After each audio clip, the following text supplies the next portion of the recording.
Hi, this is Dr. Anita with another diamond moment. The diamonds in our lives are produced through time, heat, and pressure. What we do with the diamonds determines its worth and its value in our lives. I want to offer you the concept of not allowing the priceless experiences that you've had to be turned into nothing, but to use them to purchase the life that you want to have. Today I want to talk about growth. I want us to look at the process of growth.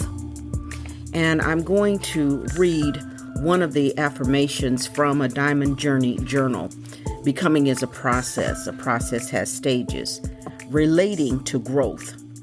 Growth is a natural part of development. From birth until the transition from life, I am growing. Every experience I have and every person I encounter is a part of my growth process. Growth occurs at different speeds. Some plants sprout overnight. Some plants take years to break through the soil. Some grow to great heights, and some remain near the ground. All this is normal and natural to the type of seed and the type of plant that is growing. My growth, whether fast or slow, is normal. I'm growing and learning.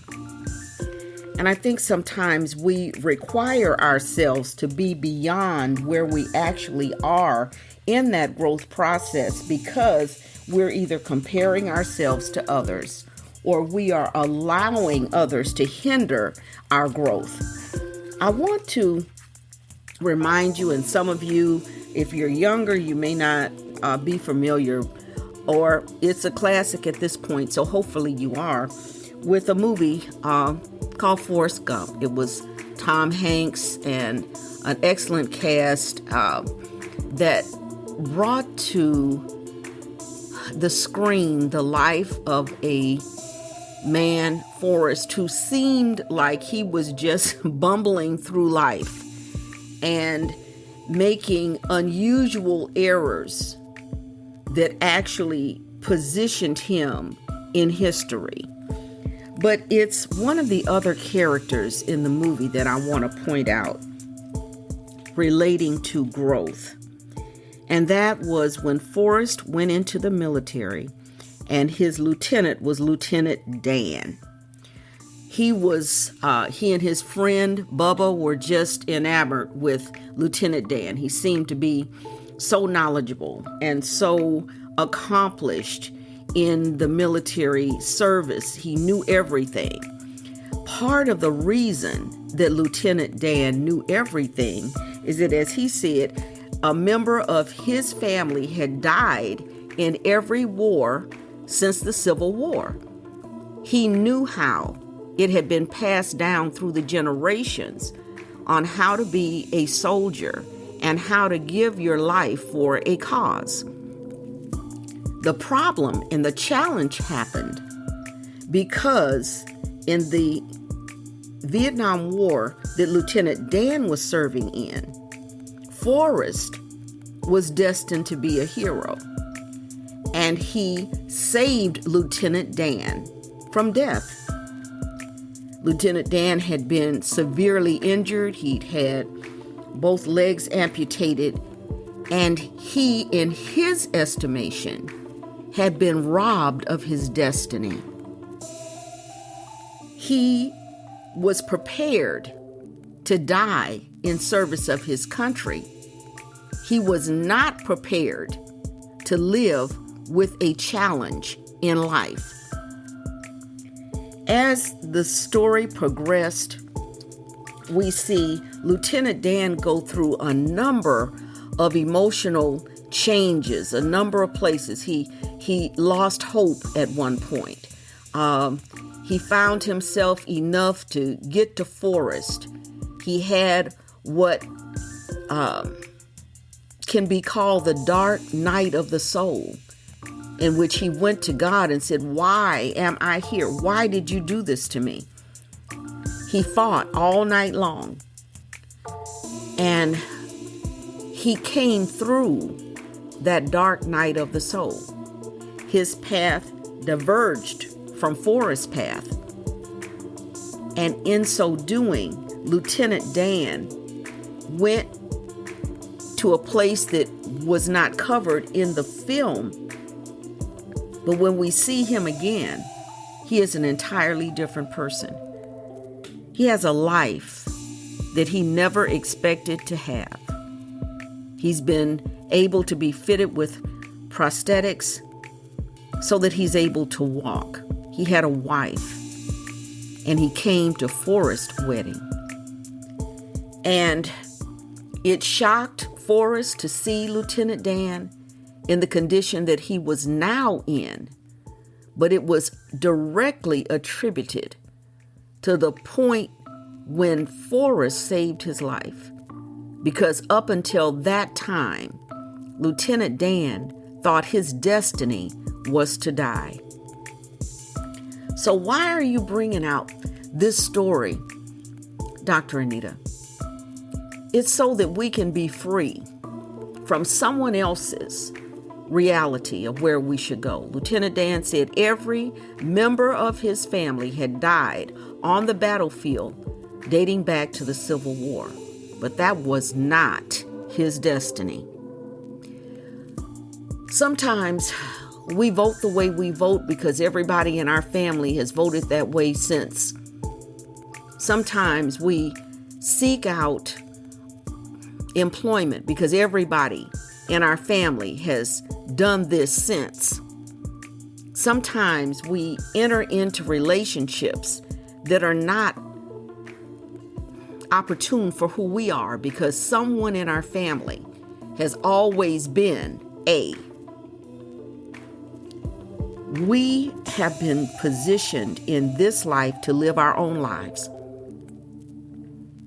We're waiting for someone else to make the change that we must make for our own lives. Sometimes, yes, we do enter into that dark night of the soul where we're battling it out and trying to figure out, who am I? What should I be doing? Which way do I go? What my family did does not appear right for me. The way that they lived is not right for me. I don't feel as though this is the way I'm supposed to live. I've heard of people who have spent their entire lives living in one area of the country and longing to travel the world. But because everyone was always there and everyone always did something a particular way, that person assumed that this is the way I'm supposed to live my life. Part of recognizing who you were destined to be is again evaluating what gives you life. What are you excited about? And it doesn't matter if no one on the face of the earth has been excited about this thing, because maybe you are the person that was supposed to bring it to light. Every development, every advancement that we see that was not on this planet before, someone received that vibrational impulse that put the thought in their head that caused them to make the plan in order to pursue what no one had done before. And because they were brave enough to swim in uncharted water, they produced an advancement that has helped everyone on the planet up to this point. Everything that we do has to be stacked on top of the last advancement in order for us as a world to reach a goal. So just because every member of your family always, and you fill in the blank, does not mean that that is what's right for you. Just because everybody in your family thought a certain way does not mean that that is what's right for you. But it takes courage to stand up and to be you and to live your life for you and not for your grandparent or for your parent or for your sibling, but simply for you. And to be able to receive people who don't look like you. Lieutenant Dan's wife did not look like Lieutenant Dan, but that's where he found his joy. When we see Lieutenant Dan later in the movie, we see a peace on his face. We see a person who is no longer battling, but a person who has surrendered to his own life, living his own life. So I'm really hoping that in particular, where we've been, and it appears all over the world, that people are grappling with the same issue of taking the world backward into something that wasn't fun then for most people, or moving the world forward. Making a decision on who I am and what best fits me, not who a parent or an uncle or a cousin or a whoever and what they did, and whether that is the way that I'm supposed to live my life.